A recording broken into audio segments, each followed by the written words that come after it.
Dito naman tayo guys, pasag tayo kalanding sa bundok. Magkokopra tayo doon.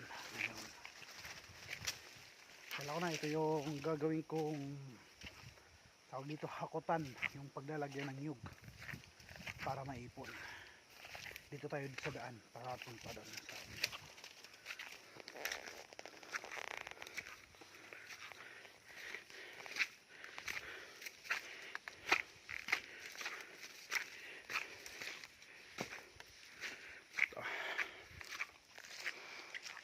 mga kaanahawa yung nandito. Anahaw at saka nyug halo.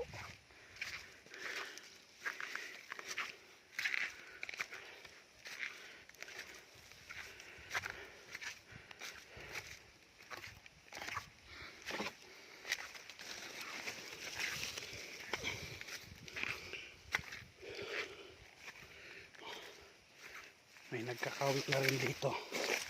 Ayun yung panungkit nila nakasabit sa nyug.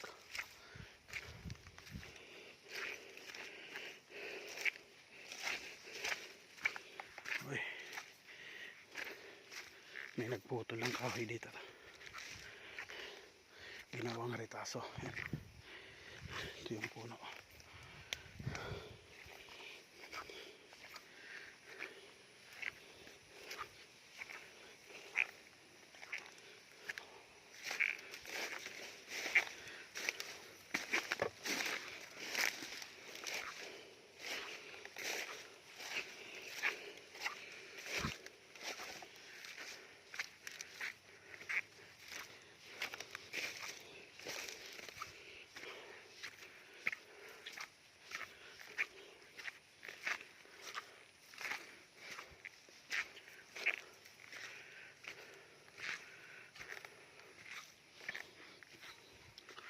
Mga puno ng anahaw, pambansang dahon.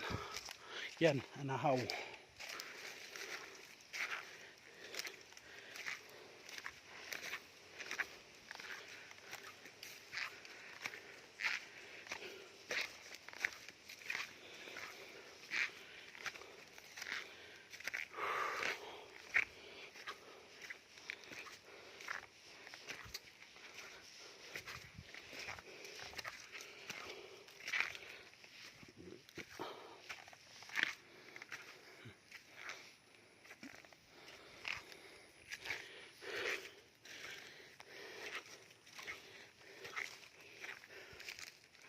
Dito tayo daan sa kabila.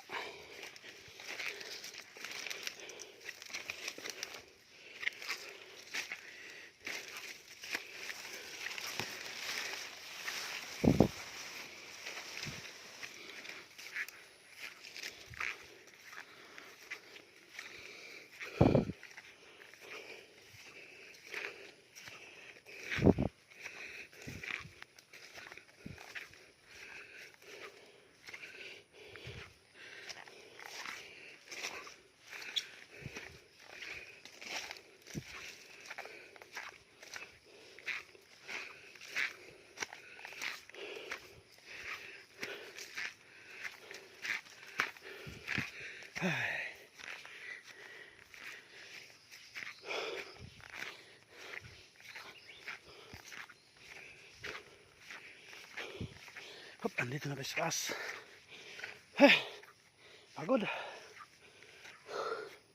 Yan, mga kapilihan naman andito, mga pili. Sa taas, pili ang marami dito.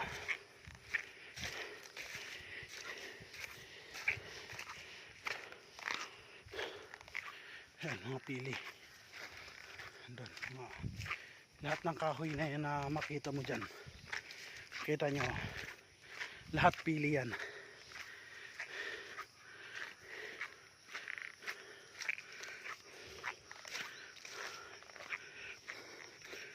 Natatakpan lang ng mga nyug. Yung iba ito, mga ganyan, tagbong tawag sa amin, tagbong. Yan, mga pili yan lahat.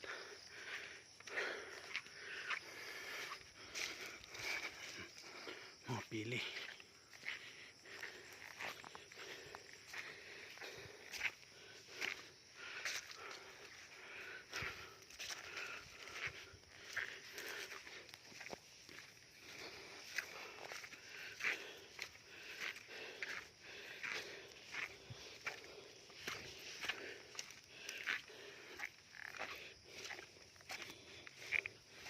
Itong nyug na to nung bagyong Christine pa yan natumba.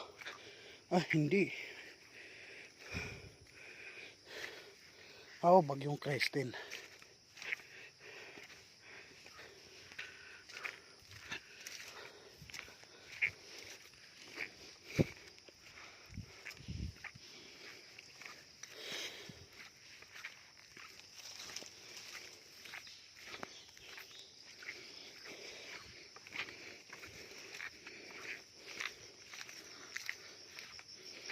Mag-isa lang ako ngayon guys, magsagka dito ngayon. May pasok pa kasi palagi yung kasama kong dalawang bata, may pasok pa ngayon, kaya mag-isa lang ako.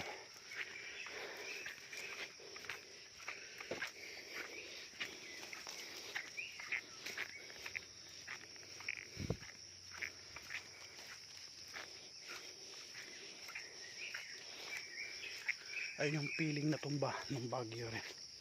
Yan yung mga epekto ng bagyo.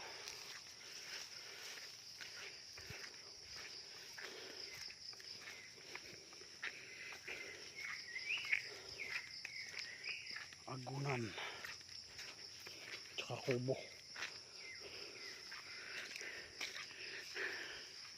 Yung puno na yan, tawag dyan dito hagis. Sarap kung mamunga yan, lalo na kung lagyan mo ng asin tas alog-alogin mo, kaya sukal. Yan yung puno na yan, kasi hindi pa tagbungan yan, kaya wala pa siyang bunga. Dito na lang muna guys, at malayo pa kung itutuloy-tuloy natin. Abutin tayo ng 1 oras at kalahati. Okay guys,